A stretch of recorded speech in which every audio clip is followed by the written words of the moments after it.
Halo, selamat pagi. Puji Tuhan kita kembali berjumpa lewat video ini. Kita akan melanjutkan pembacaan kita. Kita sudah sampai di Matius pasal 4. Namun mohon maaf kalau berisik, soalnya hujan di luar. Kita melanjutkan pembacaan kita sudah sampai di Matius pasal 4 ayat 1 sampai 25. Sebelumnya itu mari kita berdoa. Terima kasih Tuhan, kami mengucap syukur padamu, Engkau begitu baik, sungguh baik. Kembali pagi hari ini kami boleh bangun dengan tubuh yang sehat, tidak kurang suatu apapun, semua karena Tuhan. Bukan karena kekuatan kami, tapi semua karena perlindungan Tuhan. Terima kasih Bapa, sebelum melakukan aktivitas kami rindu membaca firman-Mu, karena firman-Mu itu adalah pelita bagi kaki kami dan terang bagi jalan kami. Buat kami supaya kami tidak lupa akan firman-Mu. Bawa kami untuk senantiasa dekat dengan Tuhan dalam nama Yesus. Amin. Matius pasal 4 ayat 1 sampai 25. Saya bacakan dari sini. Pencobaan di padang gurun. Maka Yesus dibawa oleh Roh ke padang gurun untuk dicobai iblis. Dan setelah berpuasa 40 hari dan 40 malam, akhirnya laparlah Yesus. Lalu datanglah si pencoba itu dan berkata kepadanya, "Jika engkau anak Allah, perintahkanlah supaya batu ini menjadi roti." Tetapi Yesus menjawab, "Ada tertulis, manusia hidup bukan dari roti saja, tetapi dari setiap firman yang keluar dari mulut Allah." Kemudian iblis membawanya ke kota suci dan menempatkan dia di hubungan bait Allah, lalu berkata kepadanya, "Jika engkau anak Allah, jatuhkanlah dirimu ke bawah, sebab ada tertulis, mengenai engkau ia akan memerintahkan malaikat-malaikatnya, dan mereka akan menantang engkau di atas tangannya, supaya kakimu jangan terantuk kepada batu." Yesus berkata kepadanya, "Ada pula tertulis, janganlah engkau mencobai Tuhan Allahmu."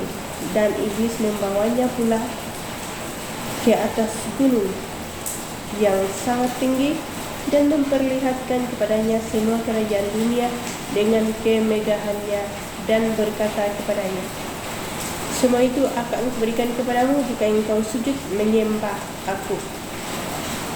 Maka berkatalah Yesus kepadanya, "Enyalah iblis, sebab ada tertulis, engkau harus menyembah Tuhan Allahmu, dan hanya kepada Dia sajalah engkau berbakti." Lalu iblis meninggalkan dia, dan lihatlah malaikat-malaikat datang melayani Yesus. Yesus tampil di Galilea. Tetapi waktu Yesus mendengar bahwa Yohanes telah ditangkap, menyingkirlah ia ke Galilea. Ia meninggalkan Nazaret dan diam di Kapernaum di tepi danau di daerah Zebulon dan Naftali, supaya genaplah firman yang disampaikan oleh Nabi Yesaya. Tanah Zebulon dan tanah Naftali, jalan ke laut, daerah seberang sungai Yordan, di Galilea, wilayah bangsa-bangsa lain, bangsa yang diam dalam kegelapan telah melihat terang yang besar, dan bagi mereka yang diam di negeri yang dinaungi maut telah terbit terang. Sejak waktu itulah Yesus memberitakan, "Bertobatlah, sebab kerajaan sorga sudah dekat."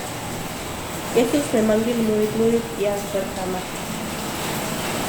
Dan ketika Yesus sedang berjalan menyusur danau Galilea, ia melihat dua orang bersaudara, yaitu Simon yang disebut Petrus dan Andreas saudaranya. Mereka sedang menebarkan jala di danau, sebab mereka penjala ikan. Yesus berkata kepada mereka, "Mari ikutlah aku, dan kamu akan kujadikan penjala manusia." Lalu mereka pun segera meninggalkan jalannya dan mengikuti dia. Dan setelah Yesus pergi dari sana, dilihatnya pula dua orang bersaudara, yaitu Yakobus anak Zebedeus dan Yohanes saudaranya, bersama ayah mereka. Zebedeus sedang membereskan jala di dalam perahu. Yesus memanggil mereka, dan mereka segera meninggalkan perahu serta ayahnya, lalu mengikuti dia. Yesus mengajar dan menyembuhkan banyak orang. Yesus pun berkeliling di sebuah Galilea. Ia mengajar dalam rumah-rumah ibadat dan memberitakan Injil kerajaan Allah, serta melenyapkan segala penyakit dan kelemahan di antara bangsa itu. Maka tersiarlah berita tentang dia di seluruh Syria dan dibawalah kepadanya semua orang yang buruk keadaannya, yang menderita berbagai penyakit dan sengsara, yang kerasukan, yang sakit ayan, dan yang lumpuh. Lalu Yesus menyembuhkan mereka. Maka orang banyak berbondong-bondong mengikuti dia. Mereka datang dari Galilea dan dari Dekapolis, dari Yerusalem dan dari Yudea dan dari seberang sungai Yordan. Demikianlah firman Tuhan. Kita mengucap syukur masih diberi kesempatan membaca sebagian dari firman Tuhan. Kita percaya semua firman Tuhan yang kita baca tidak akan kembali dengan sia-sia. Pujilah Tuhan. Selamat beraktivitas. Shalom dan Immanuel.